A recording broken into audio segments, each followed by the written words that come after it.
Hai guys, kita ketemu lagi dalam pembelajaran sosiologi.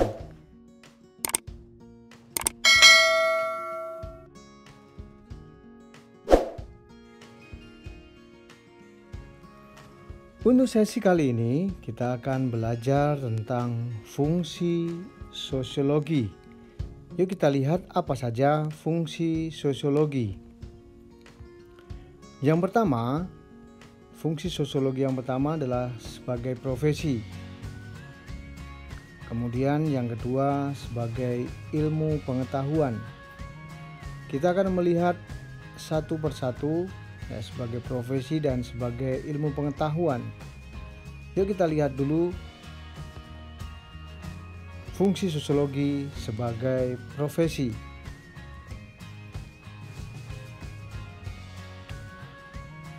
Yang pertama adalah sosiolog sebagai guru atau pendidik.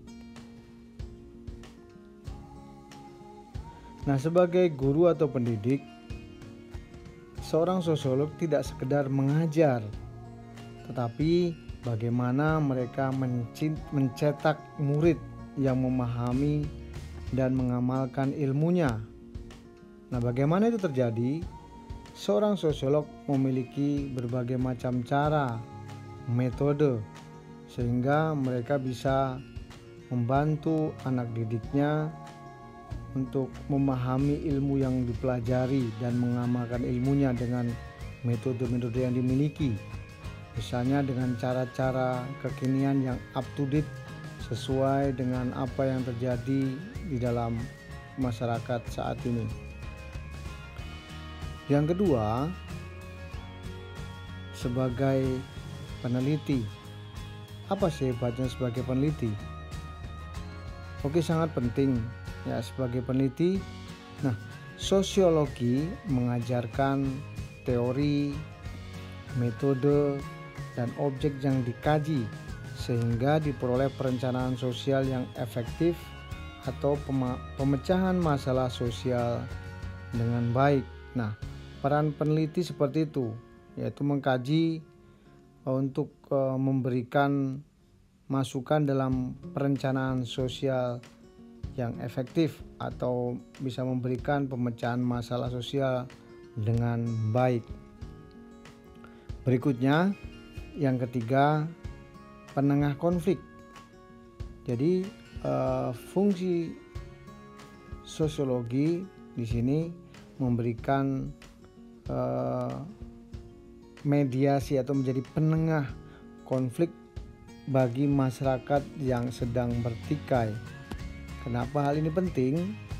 Karena jika konflik atau pertikaian di dalam masyarakat tidak diselesaikan, akan mengganggu kehidupan masyarakat secara luas, dan ketika terganggu maka aspek-aspek lain juga akan terganggu. Jadi di sini sosiologi dapat mengatasi konflik masyarakat yang bertikai. Kenapa sosiolog? Karena mereka mengetahui peta konflik dan mereka juga diajarkan keahlian manajemen konflik serta resolusinya. Nah, ini sangat penting. Yang keempat,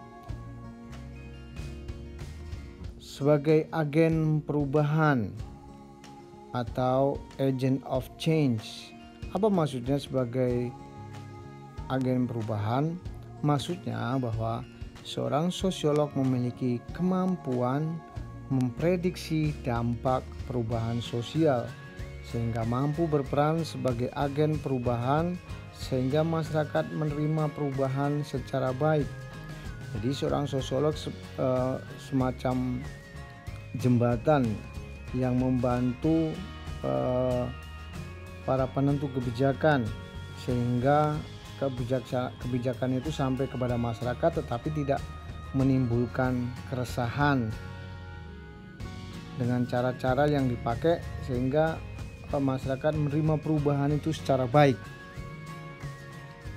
Berikutnya, fungsi yang kedua, sosiologi sebagai ilmu pengetahuan.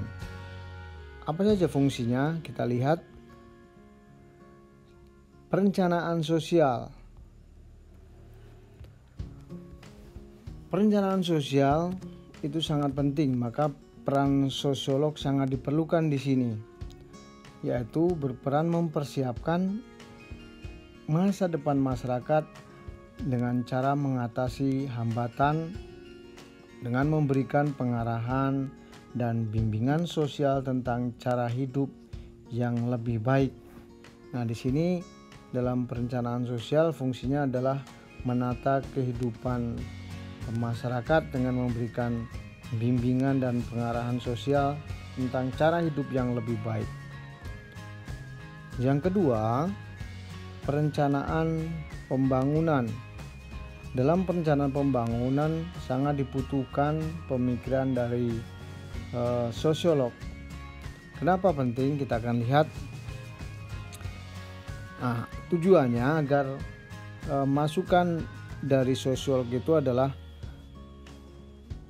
agar perencanaan dalam pembangunan itu sesuai dengan harapan masyarakat, yaitu meningkatkan kesejahteraan, kemakmuran, dan keadilan bagi masyarakatnya.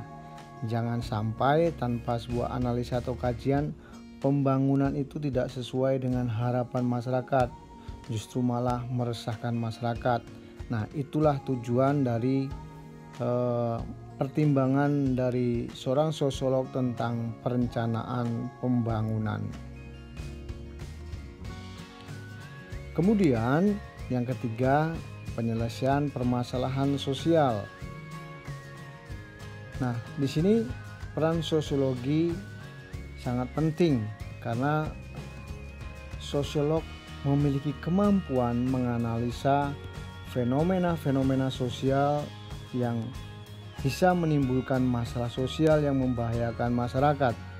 Jadi penting sekali analisa tentang adanya fenomena-fenomena baru yang bisa saja memicu persoalan yang membahayakan masyarakat, entah itu karena perubahan sosial misalnya di bidang ekonomi, bidang teknologi, dan bidang-bidang yang lain, ya, itu bisa menimbulkan permasalahan yang serius di dalam masyarakat. Demikian presentasi hari ini tentang fungsi sosiologi. Sampai ketemu lagi pada sesi berikutnya. Tetap jaga kesehatan, tetap berpikir positif, dan tetap semangat. Bye.